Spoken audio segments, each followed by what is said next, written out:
അജയ് സൂചിപ്പിക്കുന്ന പോലെ ഇതൊരു സങ്കീർണമായ പ്രൊസീജിയർ ആണ് എന്നൊക്കെ തെറ്റിദ്ധരിച്ച ആളുകൾ ഉണ്ടാകാം. അവർക്ക് വേണ്ടി കൂടി എങ്ങനെയാണിത് വളരെ പെട്ടെന്ന്, പ്രത്യേകിച്ച് നമുക്കറിയാമല്ലോ ഇപ്പോൾ വാടകയ്ക്ക് താമസിക്കുന്ന ആളുകളാണെങ്കിൽ അക്കാര്യം സൂചിപ്പിക്കുകയും ആ സ്ഥലമാണ് ലൊക്കേഷനായി നൽകേണ്ടത് എന്ന വിവരങ്ങൾ ഒക്കെ ഉണ്ട്. അപ്പോൾ അങ്ങനെ എത്രത്തോളം എളുപ്പമാണ് ഈ വിവരങ്ങൾ നൽകുക എന്നത്? 3 മണിക്കൂറുകളോളം മാത്രമേ ഈ സെൽഫ് എന്യൂമറേഷൻ ഫില്ല് ചെയ്യാനുള്ളൂ. അപ്പോൾ ആ ഒരു സമയത്തിനുള്ളിൽ ഫില്ല് ചെയ്യാൻ ആരെങ്കിലും ബാക്കിയുണ്ടെങ്കിൽ അത് പെട്ടെന്ന് ചെയ്യാനുള്ള ആ ഒരു പ്രൊസീജിയറാണ് നമ്മളിപ്പോൾ പറയാൻ പോകുന്നത്. ഇപ്പോൾ സൂചിപ്പിച്ചതുപോലെ തന്നെ വളരെ എളുപ്പമാർഗമാണ്. ഈ വെബ്സൈറ്റ് എന്ന് പറയുന്നത് നമുക്ക് ആദ്യം പറയാം. ഈ പ്രേക്ഷകർ കയറേണ്ട വെബ്സൈറ്റ് sc.census.gov.in എന്ന് പറയുന്ന വെബ്സൈറ്റിലാണ് ഈ സെൽഫ് എന്യൂമറേഷൻ ചെയ്യുന്നതിന് വേണ്ടി ആദ്യം കയറേണ്ടത്. അപ്പോൾ കയറിക്കഴിഞ്ഞാൽ ഉടൻ തന്നെ നമുക്ക് ഇങ്ങനെ ഒരു പോർട്ടലായിരിക്കും ലഭിക്കുക. ഇതിൽ ആദ്യം പറയുന്നത് സെൽഫ് എന്യൂമറേഷൻ ലോഗിൻ. ഇപ്പോൾ ലോഗിനിൽ നിങ്ങളുടെ സ്റ്റേറ്റ് ഏതാണെന്ന് വെച്ചാൽ തിരഞ്ഞെടുക്കുക. കേരള തിരഞ്ഞെടുത്തിട്ടുണ്ട്. പിന്നെ അവിടെ ഒരു ക്യാപ്ച അടിച്ച് ഇതിനകത്തോട്ട് നമുക്ക് കയറാൻ സാധിക്കും. അകത്ത് കയറിയാൽ അടുത്ത് വരുന്ന പോർട്ടലിൽ നമ്മുടെ മൊബൈൽ ഫോൺ നമ്പർ കൊടുക്കാനുള്ള ഒരു കോളം കാണും. അതുപോലെ തന്നെ മൊബൈൽ ഫോൺ നമ്പർ നമ്മൾ കൊടുത്തു കഴിഞ്ഞാൽ അടുത്തതായിട്ട് ഒരു OTP പറഞ്ഞു കൊടുക്കാനായിട്ട് മറ്റൊരു പേജിലേക്ക് എത്തും. OTP പറഞ്ഞു കൊടുത്തതിന് ശേഷമായിരിക്കും മറ്റ് ചോദ്യോത്തരങ്ങളിലേക്ക് കടക്കുക. ഈ ചോദ്യോത്തരങ്ങൾ വളരെ അടിസ്ഥാനപരമായിട്ടുള്ള വിവരങ്ങൾ മാത്രമാണ് ഈ ചോദ്യോത്തരങ്ങളിൽ രേഖപ്പെടുത്താനുള്ളത്. ഒട്ടും സങ്കീർണമൊന്നുമല്ല. അതുകൊണ്ട് തന്നെ വീട്ടിലുള്ള കൊച്ചു കുട്ടികൾക്ക് വരെ ഇത് ചെയ്യാവുന്ന കാര്യമാണ്. വേണമെങ്കിൽ സാങ്കേതിക പരിജ്ഞാനം അധികമില്ലാത്ത മുതിർന്നവരെ സഹായിക്കാൻ കുട്ടികൾക്ക് വരെ അത് ഒറ്റയ്ക്ക് സ്വന്തം നിലയ്ക്ക് ചെയ്യാൻ സാധിക്കും. ഈ ചോദ്യങ്ങൾ എന്തൊക്കെയാണെന്ന് നമുക്കൊന്ന് പരിശോധിക്കാം.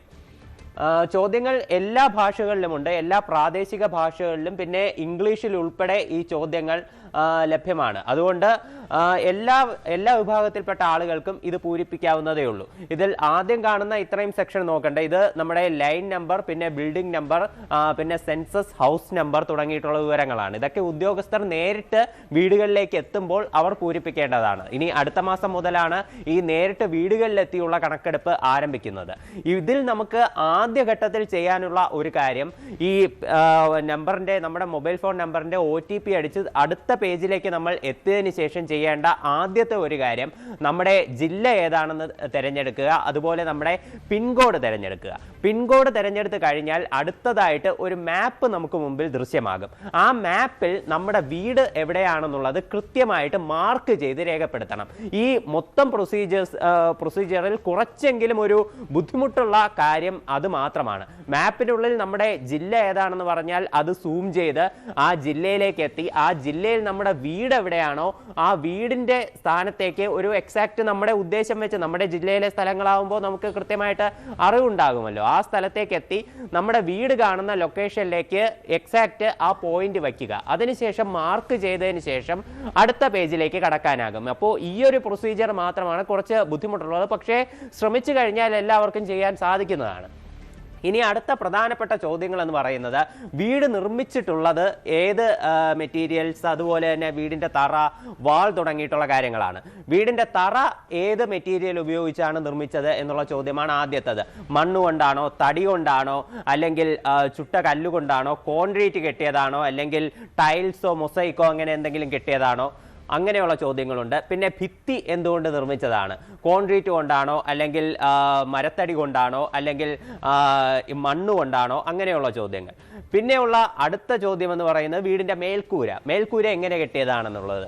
അതായത് ഇപ്പോൾ പോളിത്തീൻ കൊണ്ടാണോ, അല്ലെങ്കിൽ ഈ ഷീറ്റിട്ട വീടാണോ, അല്ലെങ്കിൽ ഓല മേഞ്ഞതാണോ, അല്ലെങ്കിൽ കോൺക്രീറ്റ് ആണോ, കല്ലാണോ, അങ്ങനെയുള്ള കാര്യങ്ങളൊക്കെ അടയാളപ്പെടുത്തുന്നതാണ് അടുത്ത ചോദ്യം. അടുത്ത മറ്റൊരു പ്രധാനപ്പെട്ട വിവരം എന്ന് പറയുന്നത് വീട് എങ്ങനെയുള്ള വീടാണ്. അതായത് ഇപ്പോൾ ഈ വാടകയ്ക്കാണോ തുടങ്ങിയിട്ടുള്ള കാര്യങ്ങളൊക്കെ രേഖപ്പെടുത്തേണ്ടതുണ്ട്. വീടിനെ പറ്റിയിട്ടുള്ള വിശദാംശങ്ങളാണ് അടുത്ത നമ്പറുകളിലുള്ളത്. ഇപ്പോൾ ഇതിൽ ഈ സൈഡിൽ രേഖപ്പെടുത്തിയിട്ടുള്ളതൊക്കെ ഇനി നേരിട്ട് വന്ന് കണക്കെടുക്കേണ്ട വിവരങ്ങളൊക്കെ ഇതിനകത്ത് കൂടിയുണ്ട്. അത്തരം കാര്യങ്ങൾ നമ്മൾ ഇവിടെ പറയുന്നില്ല. നമുക്ക് ഓൺലൈനായിട്ട് രേഖപ്പെടുത്തേണ്ട വിവരങ്ങൾ മാത്രമാണ് നമ്മളിവിടെ പറയുന്നത്. ഇതിൽ പ്രധാനമായിട്ടും ഈ വീട്ടിലെ വീട്ടിലെ ഹെഡിന്റെ പേര്, അതായത് വീട്ടിലെ ഗൃഹനാഥന്റെ പേര് രേഖപ്പെടുത്തണം. അത് ഇംഗ്ലീഷിലും പ്രാദേശിക ഭാഷയിലും രേഖപ്പെടുത്തേണ്ടതുണ്ട്. ഇപ്പോൾ പ്രാദേശിക ഭാഷയിൽ നമ്മുടെ മൊബൈലിൽ തന്നെ അങ്ങനെ വേണമെന്നില്ല. നമ്മൾ ഇംഗ്ലീഷിൽ അവിടെ ടൈപ്പ് ചെയ്ത് കൊടുത്താൽ മംഗ്ലീഷിൽ അതേ യഥാർത്ഥ പേര് അവിടെ വരും. പിന്നെ ഈ ഗൃഹനാഥന്റെ ലിംഗം, പിന്നെ ഈ SC/ST ആണോ അല്ലെങ്കിൽ മറ്റെന്തെങ്കിലും കാസ്റ്റിൽ പെട്ടതാണോ എന്ന് രേഖപ്പെടുത്താനുണ്ട്. പിന്നെ അടുത്ത ചോദ്യം എന്ന് പറയുന്നത് വീടിന്റെ ഓണർഷിപ്പ്, സ്വന്തം വീടാണോ അല്ലെങ്കിൽ വാടക വീടാണോ തുടങ്ങിയിട്ടുള്ള വിവരങ്ങൾ രേഖപ്പെടുത്താനുണ്ട്. പിന്നെ വീട്ടിലെ മുറികളുടെ എണ്ണം, അതായത് ബെഡ്റൂമിന്റെ എണ്ണമാണ് ഇവിടെ ഉദ്ദേശിക്കുന്നത്. അടുക്കള അല്ലെങ്കിൽ ഹാൾ തുടങ്ങിയിട്ടുള്ള മറ്റു കാര്യങ്ങളൊന്നും ഇതിൽ രേഖപ്പെടുത്തേണ്ടതില്ല. വീട്ടിൽ എത്ര ബെഡ്റൂമുകൾ ഉണ്ട് എന്നുള്ളത് ഇവിടെ രേഖപ്പെടുത്തേണ്ടതുണ്ട്. പിന്നെ വീട്ടിലുള്ള ദമ്പതികളുടെ എണ്ണം എത്രയാണെന്നുള്ളത്, ഇപ്പോൾ അച്ഛനും അമ്മയും മാത്രമാണോ, മക്കളുടെ കല്യാണം കഴിഞ്ഞിട്ടില്ലെങ്കിൽ അത്, അപ്പോൾ വീട്ടിൽ എത്ര ദമ്പതികളുണ്ട് എന്നുള്ള വിവരം രേഖപ്പെടുത്തേണ്ടതുണ്ട്. പിന്നെ ഉള്ളതെന്ന് പറഞ്ഞാൽ വീട്ടിലെ പ്രധാനപ്പെട്ട വെള്ളത്തിന്റെ സ്രോതസ് എന്തെന്നുള്ളത് രേഖപ്പെടുത്തേണ്ടതുണ്ട്. അതായത് ഇപ്പോൾ പൈപ്പ് വെള്ളമാണോ, ഹാൻഡ് പമ്പ് വഴിയുള്ള വെള്ളമാണോ, അല്ലെങ്കിൽ ഈ മറ്റ് നദികളെയോ അങ്ങനെ എന്തെങ്കിലും മെറ്റീരിയൽ എന്തെങ്കിലും സ്രോതസ്സിനെ ആശ്രയിക്കുന്നതാണോ, ടാങ്ക് ആണോ, അല്ലെങ്കിൽ കുഴൽ കിണറാണോ, സാധാരണ കിണറാണോ, ഇത്തരം ഓപ്ഷൻസ് ഒക്കെ ഉണ്ട്. ഇതിൽ ഏതാണെന്ന് വെച്ചാൽ അത് കൃത്യമായി തിരഞ്ഞെടുക്കുക. പിന്നെ ഈ അവൈലബിലിറ്റി ഓഫ് ഡ്രിങ്കിങ് വാട്ടർ, ഈ ഡ്രിങ്കിങ് വാട്ടർ എവിടെ നിന്നാണ് നമ്മൾ എടുക്കുന്നത് എന്നുള്ളത്, അതായത് സ്വന്തം വീട്ടിൻ്റെ പരിസരത്തിനകത്ത് തന്നെ കിണറുണ്ടെങ്കിൽ അത് തിരഞ്ഞെടുക്കണം, അല്ലെങ്കിൽ ദൂരത്തേക്കാണെങ്കിൽ അതിന് ഇപ്പോൾ 2-3 ഓപ്ഷൻസ് ആണുള്ളത്. അതായത് വീടിൻ്റെ ഉള്ളിൽ, പിന്നെ വീടിൻ്റെ പരിസരത്ത്, പിന്നെ ദൂരെ, ഇങ്ങനെയുള്ള 3 ഓപ്ഷൻസ്. അപ്പോൾ അതിലേതാണെന്ന് പറഞ്ഞാൽ അത് തിരഞ്ഞെടുക്കുക. വീടിൻ്റെ ലൈറ്റിങ്ങിനുള്ള പ്രധാന സ്രോതസ്, അതായത് വൈദ്യുതി ആണോ, സോളാർ ആണോ, അല്ലെങ്കിൽ മറ്റ് എണ്ണവിളക്കാണോ, അങ്ങനെ ഏതാണെന്ന് പറഞ്ഞാൽ അത് തിരഞ്ഞെടുക്കണം.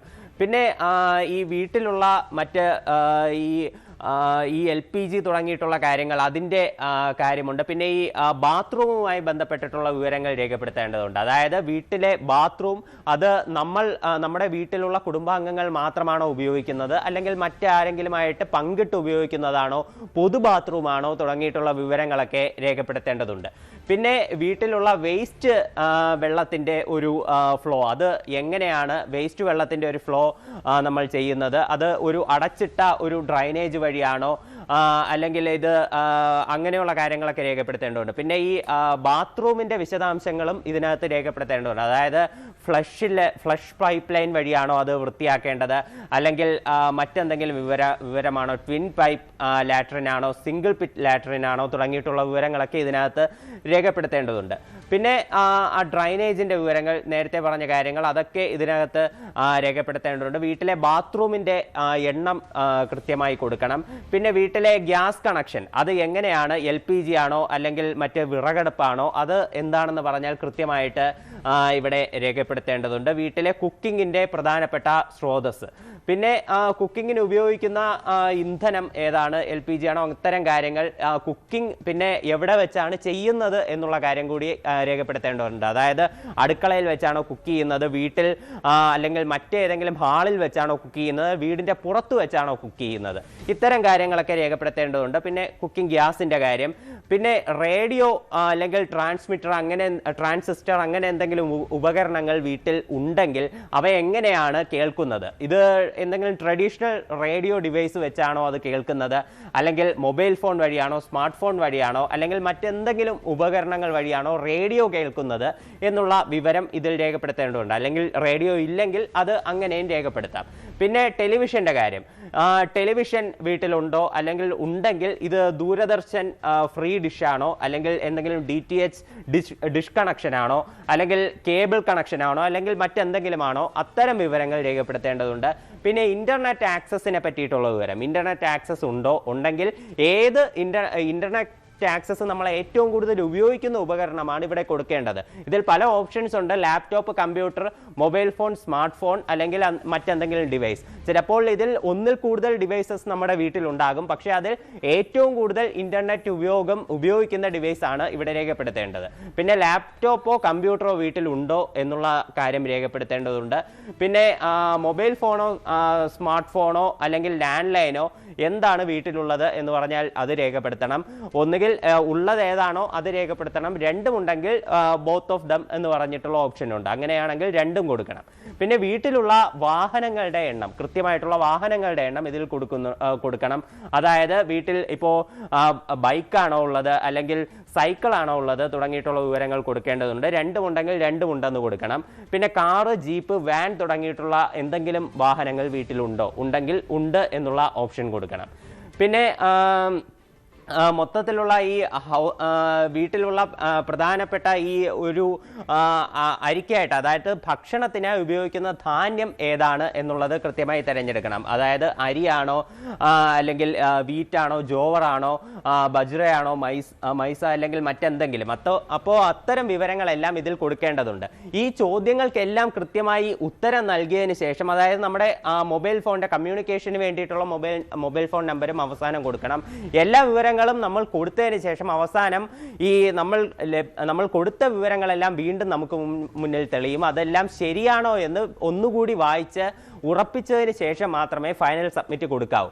ഫൈനൽ സബ്മിറ്റ് കൊടുത്തതിന് ശേഷം നമുക്ക് ഒരു നമ്പർ ലഭിക്കും. നമ്മളത് മൊബൈൽ ഫോണിലാണെങ്കിൽ സ്ക്രീൻഷോട്ട് എടുത്ത് വയ്ക്കുക, അല്ലെങ്കിൽ കമ്പ്യൂട്ടറിലാണെങ്കിൽ അത് ഫോണിൽ ഒരു ഫോട്ടോ എടുത്ത് വെച്ചാൽ മതി. ഇപ്പോൾ ഞാൻ ചെയ്തപ്പോൾ ഇപ്പോൾ എനിക്ക് ലഭിച്ച ഒരു നമ്പറാണ്. ഇതുപോലെ ഒരു നമ്പറായിരിക്കും നമ്മുടെ ഫോണിൽ ലഭിക്കുക.